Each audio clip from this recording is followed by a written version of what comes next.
Somos lo que conversamos. Conduce Ricarte Soto, periodista de radio y televisión. Patricia Arancibia, historiadora y escritora. Luis Eduardo Escobar, economista y ex asesor internacional.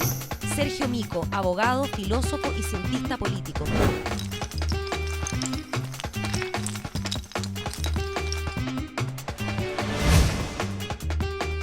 SQC. Somos lo que conversamos. Hola, somos lo que conversamos. Desde acá a la Universidad de Talca, en su sede de Santiago, un capítulo más de este programa de conversación, de tertulia, con Patricia Arancibia Clavel, historiadora destacadísima, doctora en historia. Muy bien, bienvenidos. Luis Eduardo Escobar, economista, famoso economista, exfuncionario internacional. Muy destacado. Destacadísimo. Y vamos a echar de menos a Sergio Mico hoy día, nuestro cientista político, abogado, doctor en filosofía, muchas cosas, pero... Él está haciendo una clase de Rousseau. De Rousseau. ¿Tú sabías? Sí, mira. Jacques Rousseau. Sí, nos deseo mucho éxito en el programa y que él y Rousseau estarían con nosotros. Bueno. Quizás nos hubiera gustado que estuviera Voltaire en una de esas, porque también Rousseau es muy importante, pero Voltaire es el hombre, digamos, de la opinión. Sí, claro. Bueno, le vamos a pedir que traiga esa estatuita que tiene, ¿no? Ese busto de... Sí. Tiene uno de Voltaire, Tiene otro de Rousseau, de Aristóteles. Vamos a llenarlos acá, ¿no? Fue Voltaire el que dijo, daría mi vida para que tú pudieras... Creo que sí. Para que tú puedas hablar. Es decir, Dar tu opinión. Para dar tu opinión. Aunque yo Se le atribuye, en absoluto... se le atribuye a él. sí. Por eso te digo que Voltaire es un personaje que podría estar presente aquí. Perfectamente. Bueno, y Ricarte Soto, que no pudo tampoco hoy día venir, por eso este humilde servidor hace de conductor. Bueno, hay mucho tema esta semana, ¿no? El que está más fresquito hace pocas horas, ¿no? De ayer, la encuesta de Mar, en que parece que por fin el presidente Piñera empieza a despegar un poco, por lo menos dentro de la derecha, recuperando su público más duro, aunque el índice de rechazo sigue muy alto. ¿Qué te parece a ti, Pati, este repunte? Quizá, no sé si marque tendencia. Bueno, yo quisiera que marcara tendencia, obviamente. No puedo hacer ahora alegrarme más de la tristeza que tenía cuando le iba mal. Es decir, lo que te quiero decir es que tenemos que ser algo consecuente, por lo tanto, yo creo que las encuestas son simplemente un fenómeno, una radiografía del momento, una fotografía. ¿Qué habrá influido? Yo creo que el 21 de mayo fue importante. Yo creo que lo que hizo el presidente el 21 de mayo con su discurso, a pesar que fue tan denostado por muchos personeros, sobre todo de la Concertación. Me llamó la atención, por ejemplo, Osvaldo Andrade, que fue tan requete duro y tan demoledor, digamos, en sus apreciaciones. Pero yo creo que... Yo no me acuerdo lo que decía Andrade, pero sí me acuerdo que gran parte de la crítica era por que no se le creyó ese perdón tan rápido y a la pasada pero que yo hizo, creo ¿no? que, yo creo Ni que se hay, sabía sobre qué. Sí, yo creo que hay varios elementos. El primero, que realmente la gente está empezando a notar las leyes, los cambios, digamos, toda la gran obra que ha hecho el gobierno en materia de sueldo ético familiar, en materia, digamos, de postnatal. A tu entender, ¿da para el gran? Sí, bueno, tú sabes que yo soy hiperbólica para todo, pero en serio yo creo que se está notando lo que antes eran solamente pequeños anuncios y para algunos letras chicas. Esa letra chica está llegando a la gente, ese es un punto, y por lo tanto yo creo que se puede marcar tendencia en la medida que eso vaya llegando. Y segundo, yo creo que influyó, siendo tan difícil, yo creo que por un hombre como Piñera, pedir perdón por las expectativas que generó, por quizás haber dicho en algún momento mucha soberbia, en 20 días hago lo de 20 años. Es decir, pero ¿te parece que no nos metamos lo del perdón? Porque yo tengo la idea que en la última tertulia que tuvimos ya hablamos bastante de eso y no nos pusimos de acuerdo, por supuesto, ¿no? Es decir, para ti era perdón, para Luis Eduardo, no era, ni para Sergio Mico no era perdón. Pero tú... No, para cerrar, nomás sí. eran, yo diría, 2 puntos. Uno, como te digo, la labor del gobierno que está llegando a la gente. Y esa especie de perdón. Y esa especie de perdón y Y una también claridad cada vez mayor de que la desconcertación está más desconcertada que nunca. Entonces yo creo que esos tres elementos están ayudando a que ojalá sigamos en esa tendencia, pero me gustaría... ¿A cuánto tendría que llegar si recluta por lo menos a la derecha tradicional? La centro-derecha tradicional, yo te diría, es 44,5, 45%. ¿Es el voto de derecha normalmente? Fue el derecho. Fue la derecha, fue la que votó por el sí. Es decir, si volvemos a lo antiguo, 44,4, 44,5%. ¿Qué opinas tú, oye, Luis Eduardo, de esta afirmación de Miranda? ¿Votaron por el sí? Yo creo, no, de ninguna manera. Oye, pero sí. Yo conozco mucha gente que votó por el sí ante el desconcierto de qué es lo que significaba el cambio de régimen. Pero yo pensé que me ibas a negar la cifra. No. Pero y la votación de la BIM fue más alta, ¿no? Y bueno, y la de Piñera que sacó 51%. Y Piñera que ganó la elección. Pero yo creo que la derecha en Chile representa el tradicional tercio nomás. Y lo que tiene hoy día el presidente Piñera es el tercio que le corresponde. Y él llegó al tercio tradicional de la derecha. Cualquier crecimiento sería empezar a sacarle ovejitas al rebaño ajeno.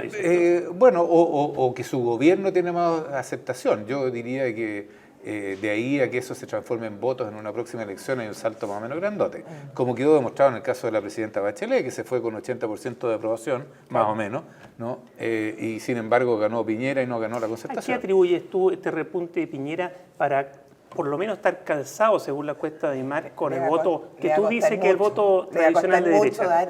Dar alguna cosa positiva. No, mira, a ver, yo pero tírate con algo. Pero claro, las 40 lucas del bono. Claro, por ejemplo. Eso yo creo que eso tiene algún impacto. No, pero más allá de las 40 lucas, que yo creo que a pesar de todas las críticas que siempre se han hecho de cuando este gobierno estaba en la oposición, los bonos en realidad tienen esta cosa populista, ¿no? que ayuda a los buenos. Pero claro que sí, le ayudó mucho. Y los programas de empleo y qué sé yo, durante la época de la crisis, y todo eso, cuando la gente siente que hay lucas para ellos, se sienten más, creen que el gobierno lo está tratando mejor y en consecuencia la popularidad del gobierno mejora. El postnatal son más yo creo que ahí hay una cosa que tú planteaste que a mí me parece que eso sí es correcto y yo creo que eso sí afecta directamente la vida de la gente y que tiene que ver con el postnatal de 6 meses. El 99% yo creo que eso, de las 97% de las mujeres lo están usando, ¿no? Más de Y yo creo que eso sinceró una situación que anteriormente era muy incómoda para el sistema de salud, era muy incómoda para las madres, y ni hablar de los bebés, mucha licencia fulera, digamos, para ponerlo en buen chileno, y eso cuando la gente opera al margen de la ley es complicado. Aunque haya ciertos grados de aceptabilidad social, es complicado. Así que yo creo que en ese sentido... ¿Va a marcar tendencia? ¿Tú que eres experto en encuestas, Eduardo? Soy un allegado a esta cosa de las encuestas. Mira, eso es más difícil de predecir, porque es difícil mantener grados de popularidad cuando uno llega a puntos máximos, aunque en términos estadísticos los máximos sean locales, digamos, se refieren a periodos relativamente cortos. Yo esperaría por el bien del gobierno y por el bien del país que la popularidad del presidente Piñera se mantenga por encima del 30%, por lo menos. Creo que es muy malo cuando el gobierno tiene grados de aceptación. Como le pasó a Alan García en Perú, ¿te acuerdas? Como Alan García, o como hemos visto en Perú consistentemente, que los gobiernos se van erosionando y a veces han terminado bastante por debajo del 20%. Pero es bien interesante lo que planteas tú, y ahí hay una diferencia, no sé qué opináis tú, Federico, pero yo creo que si tú miráis históricamente para atrás, claro, lo que señala Luis Eduardo de los 3 tercios es cierto, pero hoy día estamos insertos, nos gusta o no, y somos todos muy críticos de eso, del sistema binominal, y lamentablemente Chile está dividido en dos. Estuvo dividido en el tiempo de gobierno militar y estuvo dividido en la concertación. Y cuando se midió, de alguna manera, digamos, las fuerzas de lo que es la centro-derecha y lo que era, digamos, la centro-izquierda, se midió para el sí y el no. Después, digamos, de un gobierno militar que tenía muchas dificultades, que tenía, digamos... ¿Cuánto sacó Pinochet? 44, pero déjame seguir con esta lógica. 44,3. Si es así, quiere decir que Piñera le faltaría incluso un poco más del 10%, 11 puntos, para porque llegar... tiene mucho descontento dentro de las Fuerzas Armadas. Espérate, y allá yo. Sí, pues ¿Cuáles son los 11 puntos que faltan? Ojo, porque son 11 puntos Sí. de derecha en general. No, yo te diría... ¿No serán los empresarios los que están faltando por ahí? Bueno, si queremos hilar con otras cosas, sí, pero yo creo que hay un descontento al interior.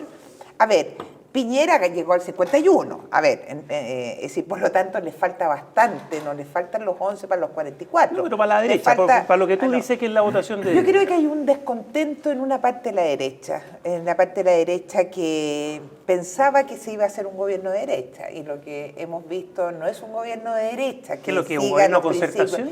No, es un gobierno, digamos, que ha estado adecuándose, que está siguiendo más bien en líneas globales las políticas, más bien... socialdemócratas que de libre mercado y que de centro derecha. Yo creo que el Estado subsidiario, ponte tú, que es una base fundamental para un gobierno de derecha, hemos visto que no ha estado en el centro de la agenda. ¿Se le está faltando la derecha dura?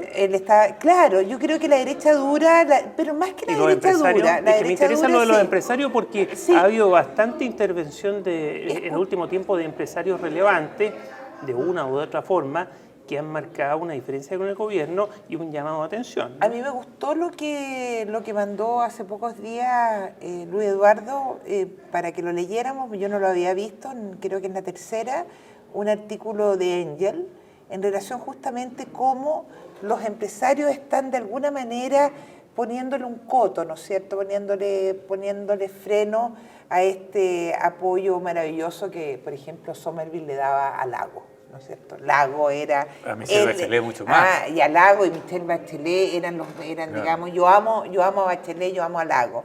Eso no lo hemos visto, digamos... Los dirigentes empresariales andan con una chapita. Andan con una chapita. Entonces, ¿qué es lo que pasa? Que el Estado empresario, el Estado más bien subsidiario, es decir, el sector privado bien potente, está hoy día siendo arreglado tú cada vez. Me estás respondiendo mi pregunta. ¿Quiénes son los que faltan? Falta una parte de la... Es que no es dura. ¿No? Yo creo que falta una derecha que es mucho más principista que asistencialista y que concreta, una derecha más bien intelectual, más ideológica. Ellos estarían faltando seguramente. Falta absolutamente la familia militar. La familia militar... El mundo de derecha dura dentro de la familia militar. Son dos cosas distintas. Son las dos cosas, suma. Esa derecha, digamos, que le falta digamos, la visión, la pepa, digamos. Yo te entendí. Las Fuerzas Armadas en líneas generales, que es un mundo que va más allá... Oye, ¿por qué tú piensas que las Fuerzas Armadas votan siempre por la derecha? No, para nada. Las Fuerzas Armadas en general han sido históricamente socialistas. Pero por eso, históricamente, entonces quiero que me explique esa parte. Lo que pasa es que las Fuerzas Armadas, a través, digamos, sobre todo de una serie de conversaciones que hubo en su momento entre el presidente Piñera y las Fuerzas Armadas, les prometió muchas cosas. Y esas cosas no se han ido cumpliendo y ha ido generando un gran dolor, resentimiento, rabia, que se ve, digamos... Pero eso con la oficialidad que más vinculada a lo que fue la dictadura militar. Yo te diría que es la oficialidad... Pero eso no necesariamente el voto yo estoy hablando del ejército en retiro, de las Fuerzas Armadas en retiro. Ese mundo. Ese mundo. Pero es que ese es un mundo muy grande. Porque el mundo de hoy es una incógnita. ¿Por ese quién votan los militares hoy día? Claro. Pero ese mundo, porque tú me estás preguntando, ese mundo yo te también diría no lo tiene. Que ya le estoy hizo de acuerdo, la Cruz. Estoy de acuerdo. Y también le hizo a la Cruz, a mi juicio, todo el grupo que estaba muy decepcionado de la concertación y de los gobiernos de la concertación, un grupo demócrata cristiano sobre todo, que creyeron que en un momento determinado... No, pero eso nunca fueron de derecha, no te pases. Pero ¿por qué no? Pero tener una mirada mucho mejor. Vamos a hacer un intermedio que me están mucho más de derecha que de izquierda la mirada demócrata cristiana. Vamos a seguir después, me gustaría la opinión de Luis Eduardo sobre esto después. Somos lo que conversamos. Estás viendo Somos lo que conversamos. Conéctate con El Mostrador TV.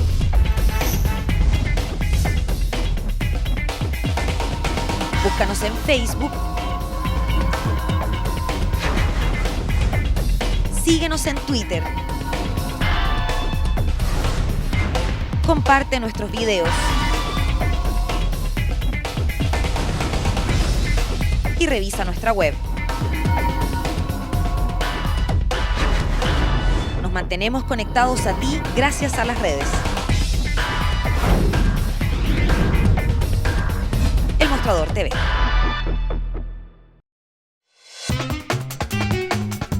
Estás viendo Somos lo que conversamos. Somos lo que conversamos. Volvemos al tema en que estábamos, por lo menos para cerrarlo. Luis Eduardo quedó ahí a mitad de palabra. Con la bala pasada. Con la bala pasada, como decía. No, eso es muy militar. Oye, respecto a quiénes son los que faltan para esta teórico porcentaje habitual de la derecha post-dictadura, que según Patti es del 40 y tanto %, tú dices que no, que es del 30 y tanto, pero si partiéramos de la base de lo de la Patti, una cosa hipotética a fines de conversar, ¿quiénes faltarían entre el 33% que en la foto de Aymar aparece apoyando al gobierno y los 40 y tanto % que dice la Patti que serían votos de derecha? Y el 51 que apoyó. ¿Quiénes Bueno, faltarían? yo ¿Estamos de acuerdo metido dentro de la hipótesis que tú planteas, con la cual discrepo, ¿no? Y discrepo en una línea, digamos, por lo siguiente, porque si uno mira la primera vuelta, que yo creo que es más representativa de cuál es la inclinación a votar de la gente, ¿no? Tú tienes el candidato del 29%, como le dijeron en algún momento, Eduardo Frei, Piñera, que tenía 30 y algo, o no, 40%, ¿no? Más o menos de ese orden, y Meo, que tenía... Bueno, pero hablemos de 40. ¿Quiénes faltan entre el 33 y el 40 en ese Ahora, sentido? yo creo que un sector que falta, y que la Patti se resaltó sistemáticamente, tiene que ver con el empresariado. No me dieron tiempo. El empresariado, si es que estás hablando muy largo ahora. Y que eso es muy fuerte, Ahora, fuerte que un empresariado esté por fuera eso a mí me sorprende de los adherentes de un gobierno de derecha. Yo creo, sospecho que entiendo por qué se resalta, pero porque en realidad ese es el grupo de referencia de Sebastián Piñera. Digamos, Sebastián Piñera se ve a sí mismo como un empresario exitoso. Entonces, esa fue la imagen que vendió para la campaña, ¿no? Claro, que él tenía las prácticas de gestión del sector privado y en consecuencia era capaz de movilizar el país de una manera que en la práctica no le ha resultado posible hacerlo. Entonces yo en eso, si uno no tiene, además, para qué hacer grandes interpretaciones, basta con leer los diarios y escuchar a los grandes empresarios en Chile respecto de su posición, de cómo lo está haciendo este gobierno en resolver lo que se consideran los nudos gordianos de la economía chilena. Y eso tiene que ver con temas como los conflictos sociales, tiene que ver con los temas ambientales, tiene que ver con el tema de energía y tiene que ver con el tema de qué va a hacer este país para crecer en el futuro.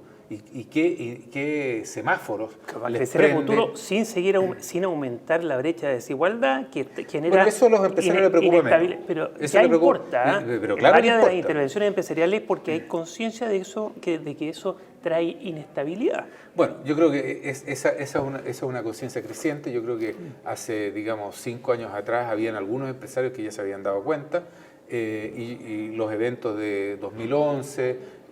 lo mismo con las bombas, etcétera, todas las etcétera. intervenciones... Yo creo que ya es una cosa que se está instalando, sí, ¿no? Pero tradicionalmente a los empresarios les importaba harto menos, digamos, no había razón para preocuparse por eso. ¿No crees en eso? No es que yo haya descartado a los empresarios dentro, digamos, del núcleo de personas que yo estaba sumando a lo que faltaba al 40 o 50%. Sino que, la Patti va tirando, ahora va al 50. Es que a medida que tú me estás dando champaña, yo me entusiasmo, digamos. Pero yo y creo que en esto vas a compartir conmigo, Luis Eduardo. Yo pongo a los empresarios en líneas globales dentro del núcleo de la derecha que ve que los principios por los cuales se suponía que este gobierno iba a luchar, que era un Estado subsidiario de verdad, un Estado que bajara impuestos como una cuestión como obvia, digamos, para un mejor crecimiento. Que privatizara empresas, y siguiera, digamos, la línea de Frei Ruiz-Tagle, que era muy rara la línea de Frei Ruiz-Tagle, pero que siguiera de alguna manera la línea de Frei Ruiz-Tagle. Entonces, no es que yo no quiera mencionar a los empresarios, sino que simplemente los inserto en líneas muy generales dentro de esa derecha principista que de verdad cree que hay otras fórmulas que no son las socialdemócratas o las asistencialistas para poder alcanzar el crecimiento, para poder hacer que este país sea mejor. Y en ese sentido es por eso que los eliminé, pero están dentro. ¿Qué les parece que pasemos Yo sospecho, pero me entiendes, ¿no? Sí, entiendo, pero no, yo sospecho de que los empresarios se han dado cuenta en los últimos años que esto del Estado subsidiario en realidad es más o menos equivalente a lo que Chávez alguna vez llamó el capitalismo salvaje. Cuando uno mira a los partidos de derecha en Europa, ellos hablan de disminuir los impuestos, pero hablan de disminuir los impuestos de tasas marginales, que en el caso de los países nórdicos llegan a más del 60%. Hablan de reducir el Estado en un Estado que está metido en todo, ¿no? Nosotros estamos a tal distancia de eso que a mí muchas veces me sorprendió escuchar a Chirac, por ejemplo, en sus discusiones internacionales, o el mismo Sarkozy, hablando de niveles de protección social que aquí en Chile son insospechados como derechamente intocables. Entonces, yo sospecho de que los empresarios que se mueven más alrededor del mundo, que están más en contacto con lo que pasa en el resto del mundo, son menos principistas de lo que la gente les asigna. Pero ahora, yo creo que ellos tampoco están apoyando a Piñera, aparentemente. No, por lo mismo. Ser principista no significa ser partidario de un capitalismo tú hablas de salvaje. algo más ideológico. No, yo estoy pensando pero de reducción de impuestos. En el Vigi, por ejemplo. Sí, pero en un Cáceres, en Libertad de Desarrollo. ¿Qué son más piensan? ideológicos. Son mucho más ideológicos. No, pero ¿qué piensan esos empresarios? Esos empresarios piensan. ¿Y cuál es su ¿Por qué meta? votarían ellos por Bachelet? No, ellos ¿qué piensan? Yo creo, ellos piensan que se está perdiendo todo un espacio y un tiempo súper importante para poder seguir creciendo, para favorecer. ¿Qué opinará esa como gente, para que corresponde? avancemos a otro tema Sí. que tiene alguna vinculación? ¿Qué opinará esa gente tan ideológica de Es lo que que no ocurrió sea tan ideológica. en la Universidad del Mar, con lo que ocurre con el lucro en la educación superior, que teóricamente está prohibido Lo que hemos dicho según ley? siempre, lo hemos hablado una y mil veces, Fede, y yo creo... Pero yo sospecho que ahí... Habla tú primero, yo después te contesto. yo sospecho que ahí ellos se bajan de una manera distinta en ese tema. Porque yo creo que para ellos que la educación tenga fines de lucro les importa un bledo. Para ellos ese no es el tema. El tema es el tema para ellos no es el tema, sino que eso es lo que ellos quieren. Claro, ¿no? es positivo. Ellos creen que con toda probabilidad, lo dudo, pero que con toda probabilidad la educación mejoraría si acaso tú dejaras libertad de acción. Pero es muy raro porque fue bajo el régimen de ellos, fue bajo el régimen militar, donde ellos fueron los que armaron el nuevo estatuto de la educación, dejaron la educación universitaria sin fines de lucro, sabiendo que en definitiva... Porque no se imaginaron, porque la gente que Mar. redactó eso, cuando tú hablas con la gente que estuvo en el gobierno en ese periodo, la gente que redactó esa ley no se dieron cuenta, no se imaginaron de que las universidades podían ser... que una universidad privada, que una universidad privada pudiera generar lucas. Entonces, el hecho de que fuera sin fines de lucro no era tema. Porque el resto no era tema. Después lo que ocurrió es que los abogados tributaristas inventaron, claro, cómo le cobramos a este negocio. Y entonces tú tienes universidades que derechamente son un negocio. Ahora yo creo que han sido formas, esta Laureate International University es un negocio. Es un negocio de la educación con fines de lucro y está súper claro de que eso es lo que ellos buscan a nivel mundial. Entonces, en América Latina está lleno de universidades de Laureate, aquí en Chile hay 2, y eso es un negocio, derecho, hecho y derecho. ¿Cuáles son las en Chile? La UDD, la Universidad de las Américas. La Universidad de las Américas, quiero decir, la UDLA. A ver, yo creo que... Y la Andrés Bello. Yo creo que empezar... Sí. A ver, quiero decir 2 cosas en relación... que esto de dar nombres y todo. Pero, uno, aquí se ha probado o pretende probarse, y parece que puede ser cierto, pero vamos a tener que esperar, que hay una universidad que se llama Universidad del Mar, que está cometiendo, digamos, ciertos actos poco éticos. Sí. No, derechamente ilegales. O sea, le debe plata a los funcionarios. ¿Y en qué consiste esto? ¿Puedo hacer un resumen? En que destina dinero primeramente a pagar El arriendo. Los arriendos que son para pagar a los socios dueños de todo. A la inmobiliaria que es propiedad de los dueños. En vez de o a cambio de pagarle a la gente y mantener al día las imposiciones. Eso es más o menos. Pero nosotros en esta mesa de que somos lo que conversamos estamos súper claros y lo hemos dicho muchas veces que aquí no hay que generalizar. Eso, como en todo, hay manzanas podridas que ojalá no lleguen a quemar, a podrir, digamos, a todo el cajón. Pero ese es un hecho puntual, claro, y que yo creo que estamos todos de acuerdo que hay que, digamos, criticar y ojalá que esta nueva normativa que se está haciendo en el Ministerio de Educación logre poner en regla a esta universidad. Pero ese no es el tema. El tema de fondo es que estas universidades privadas que surgieron a partir de la ley del 80 son universidades privadas que han permitido que exista una sociedad distinta en Chile.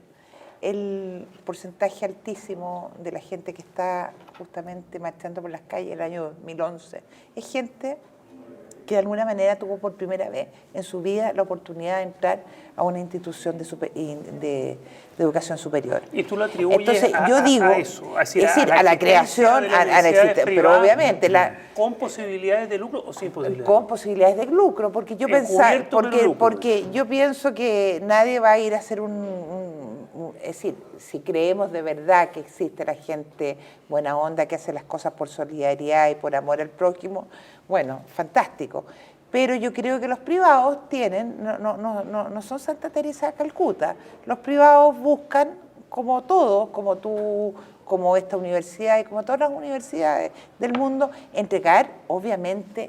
Y ahí está el punto. Una universidad Talca que nos auspicia, que nos cobija, es una universidad pública. Sí, yo sé que es una universidad pública, pero hay universidades privadas, digamos, que son sin fines de lucro, hay otras con fines de lucro. A mí eso no me importa nada. A mí lo que me importa es que la calidad de lo que entreguen sea la mejor posible. Entonces, si no hubiera existido esta ley de universidades del año 80, si no le hubiéramos dado, digamos, la posibilidad a que miles de personas se educaran, entraran a formar parte de este núcleo universitario, otro Chile estuviera cantando. Entonces, ¿qué es lo que digo yo? Que obviamente esto se va avanzando, que hay que no denostar lo que se hizo atrás, sino mejorar lo que se hizo. Y mejorar significa poner nuevas reglas, poner ciertos como parámetros básicos. Es decir, tú no puedes hacerlo de la Universidad del Mar, tú no puedes estar recibiendo miles de millones de pesos para metértelos al bolsillo. Tienes que meter un porcentaje importante de esos millones de pesos que te lleguen digamos, al bolsillo de la gente que es capaz de... Oye, es un tema que hemos tratado harto y en distintas tertulias. Nos topamos en el café cooperativo, varias veces lo hemos conversado y nunca hemos llegado a muchos consensos, porque es un tema muy complejo y queda mucho por andar y el movimiento estudiantil está recién empezando a rearticularse con más fuerza este año, pero seguramente se va a tirar contra el lucro de nuevo, ahora con esta bandera de lucha de la Universidad del Mar. Y respecto de la importancia o no de este régimen universitario, si realmente fue eso lo que permitió tantas nuevas generaciones o personas que sean primera generación universitaria. Tú lo sabes. Es un tema que se está todavía investigando y es no, probable que haya absolutamente que confluyen varios elementos. En realidad eso te quiero no decir. Es solo la universidad, sino que el hecho de que también hay un mayor acceso al crédito. O sea, las familias se han tenido que endeudar para mandar a los niños. No, pues claro, y por eso lo está solucionando el gobierno. No, pero por eso te digo, o sea, también podríamos pasarnos varios programas. Hay varios elementos que confluyen para que esto haya ocurrido. Lo tiraba ni más ni menos que porque ya viene de nuevo fuerte y aparentemente los estudiantes van a tirarse contra el lucro una vez más y porque tiene que ver con empresarios que apuestan por una actividad empresarial y esos empresarios hoy día pareciera que no están con Piñera. Para volver al tema, que algo notable. Mira, vamos a parar para hacer un bloque. ¿Hacemos un break? Un break, eso. Y ya volvemos. Somos lo que conversamos. Estás viendo Somos lo que conversamos.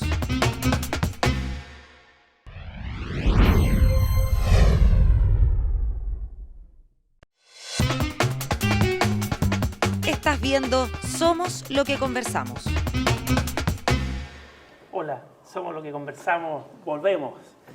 Hay tantos temas que vamos a darle para adelante, para alcanzar a conversar un poquito, ojalá de varios más. llamó la atención a la opinión pública, aunque no era nada sorpresivo, pero nunca deja de llamar la atención, la autoproclamación a presidente o a candidato presidencial de Andrés Alamán. Faltando tanto, ¿no? Faltan las municipales recién este año y después recién, ¿no? Uno debiera empezar a pensar, según dice la clase política, pero Alamán ya apostó sus fichas. ¿Qué opinas tú, Luis Eduardo? Bueno, yo creo que fue bastante notable. No sé, yo me tocó verlo varias veces en las noticias, porque como las repiten constantemente.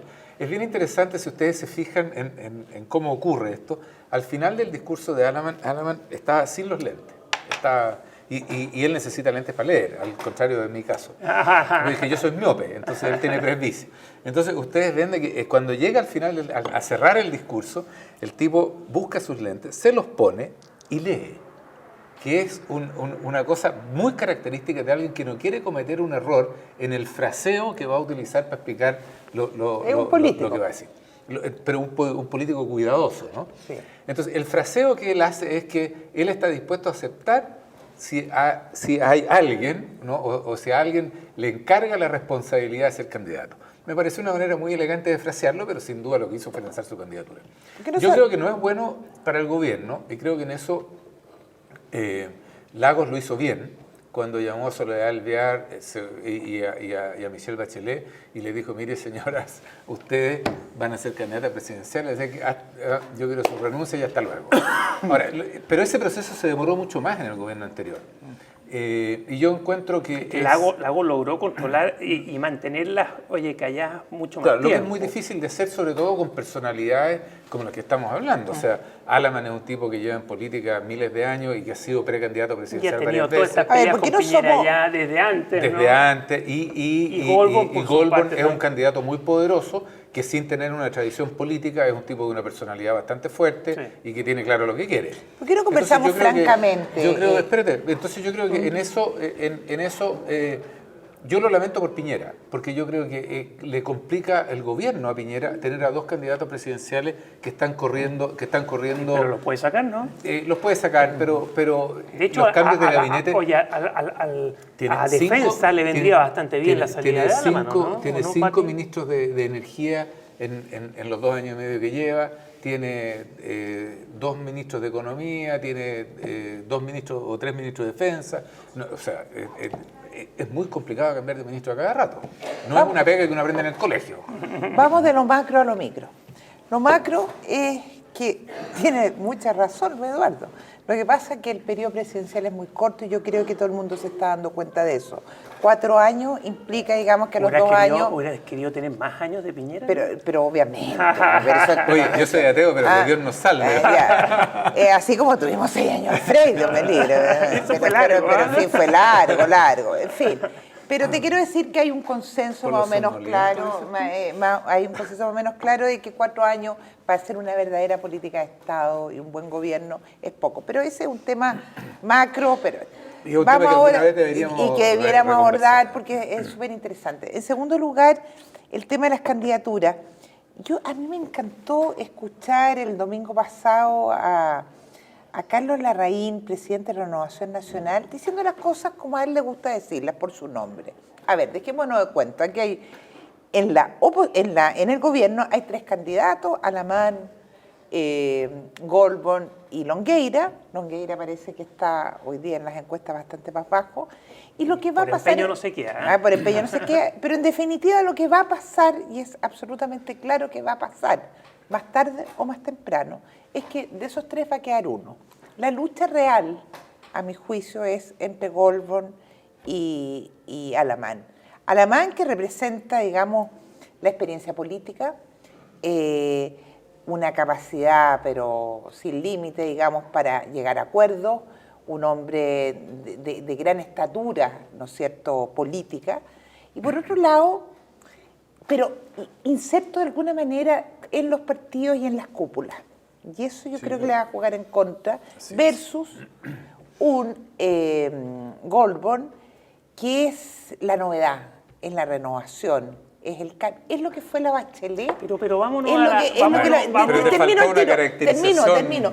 Y Pablo Longueira, que es la UDI, que es la UDI, va a tener que dar, a no ser que se produzca un ¿Qué cambio. va a hacer Piñera? ¿Ah? No, Piñera lo que va a hacer es esperar, yo creo ¿No que debiera después de las sacarlos del municipales. gabinete? No, pero después de las municipales, pues obvio. Es decir, yo te aseguro que en noviembre tenemos nuevos ¿Pero quién se ministros va a de sacar la defensa. foto con los candidatos? Se va a sacar las fotos ¿Alcalde? de todas maneras se va a ¿Los pasar. ministros? Se van a sacar las fotos dependiendo, pero van a sacarse las No, que fotos. yo creo que es un pueden problema. infringir la ley electoral incluso. Hay un pero tema, yo, pienso. mire, pero yo vi muchas fotos de Bachelet o de Lagos cuando todavía la Bachelet cuando era candidata con algunos diputados, senadores. No, eso es política, es la chipuchina que tú sabes. Pero sería fuerte, ¿Ah? Tener a candidatos, oye, Se adelantó. de la Oye, mano pero- del... Se adelantó al margen de eso, hay un elemento en la caracterización que tú te sí. saltaste, No, que pero es muy al tiro importante. te doy todo el pase. Alaman es la derecha liberal y Goldborn es UDI.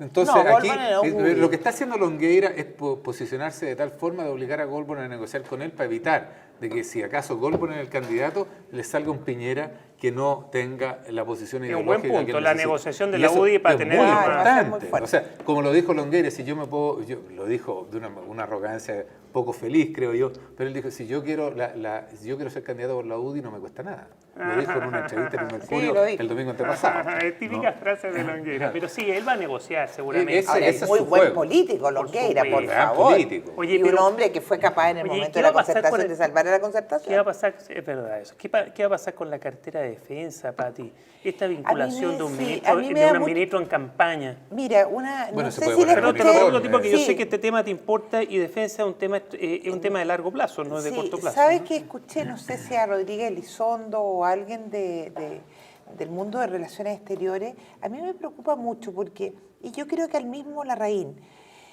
nosotros vamos a tener en diciembre la discusión de La Haya muy a eso fuerte. quería llegar, Esto es efectivamente. súper central.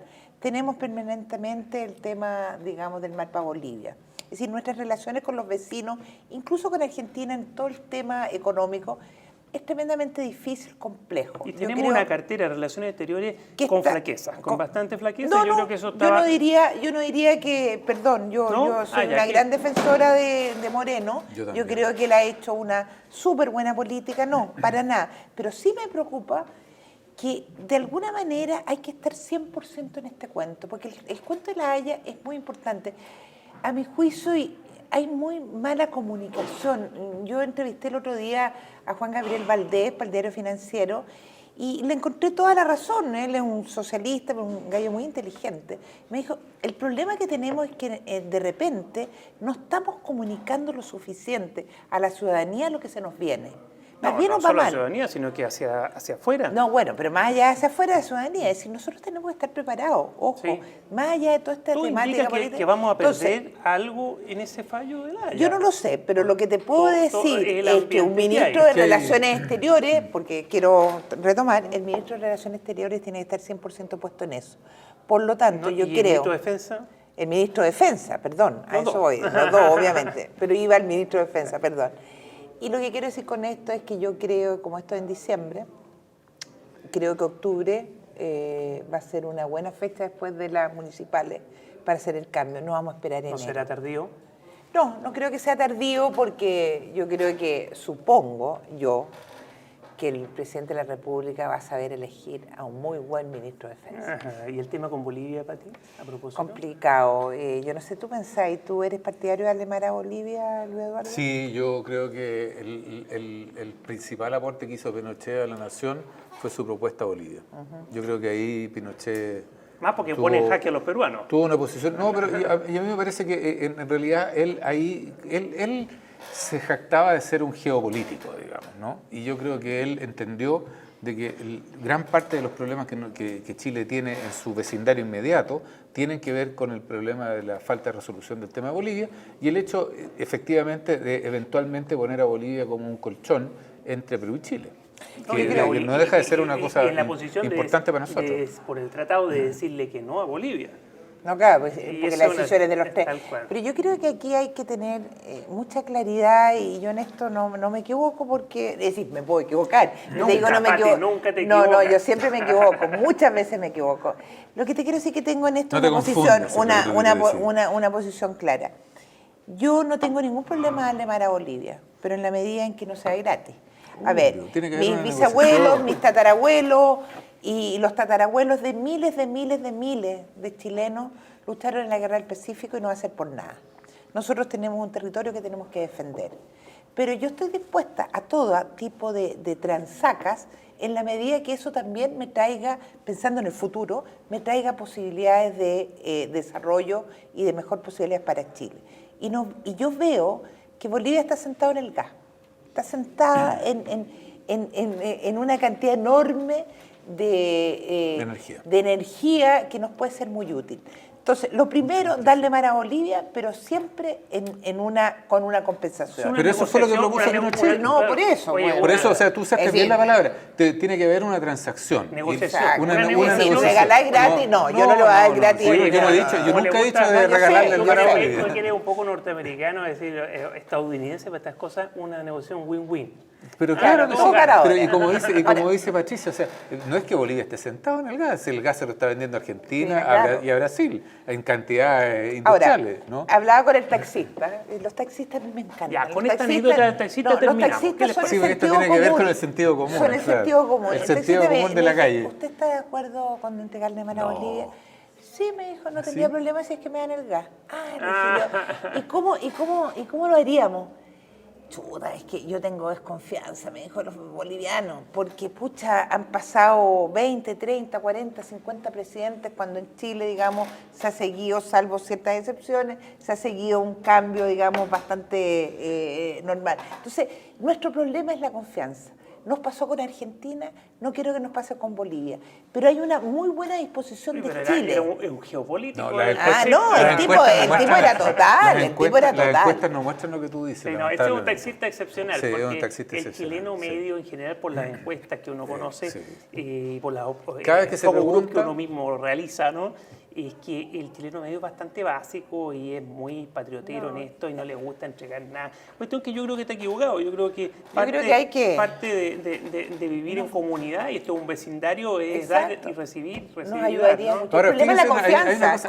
¿Cómo arreglar esto de la confianza? Yo estoy de acuerdo contigo de que hay un tema de confianza. Ahora, fíjate cómo lo han resuelto los vecinos entre ellos. Porque uno dice, bueno, a ver, ¿cómo esto de que Brasil, que necesita el gas para Sao Paulo, y construyeron un gasoducto que tiene algo así como 1.600 kilómetros, no sé cuánto, una tremenda inversión, tienen inversiones en Bolivia y ocasionalmente han habido conflictos, pero en general ellos y los argentinos se siguen abasteciendo de gas de Bolivia desde hace 40 años. El importe de Brasil para imponerle algo a Bolivia. No, pero está bien,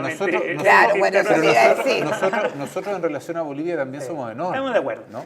Pero es como, yo creo que como Alemania con Francia. Yo creo que ahí podríamos entrar en si se pudieron poner de acuerdo después de tanto conflicto. Pero yo creo que eran bastante más que civilizados que nosotros. Los acuerdos no pueden ser, como hemos pretendido en Chile, de empresario con empresario, sino que son acuerdos de Estado a Estado. Ese fue el gran error del gobierno. Y hay muchas cosas que funcionan a nivel latinoamericano, a pesar de todos los despelotes que tienen internamente los países.